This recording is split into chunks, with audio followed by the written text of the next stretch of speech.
台湾手庙天坛10月25日，伫庙埕举办第18次平安米大观活动，由天坛董事长徐国润将信众回捐的爱心米4成包捐赠予8个单位，希望将这份爱心甲物资送予弱势族群，互因感受到社会温暖。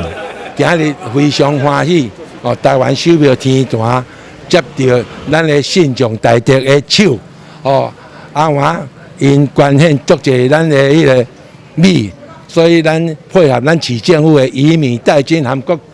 区公所以米代金的活动，咱来做非常有意义的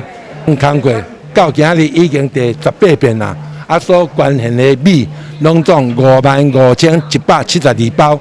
会当讲咱的爱心透过咱的各区的区公所，互需要帮忙的人，我嘛是感谢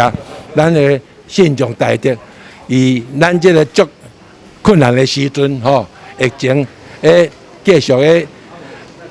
活动的时阵，咱会当捐献因的爱心。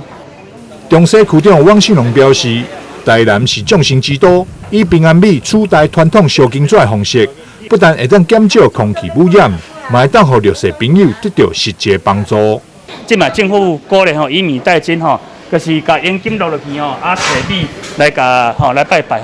拜了会当甲这米会当互咱这些弱势团体第一会当互咱弱势团体让受惠，第二会当减少环保的污染结合信众的爱心，将资源捐赠予有需要的人。台湾手庙天坛未来也持续关怀弱势，照亮社会弱势角落。台南新闻张硕维采访报道。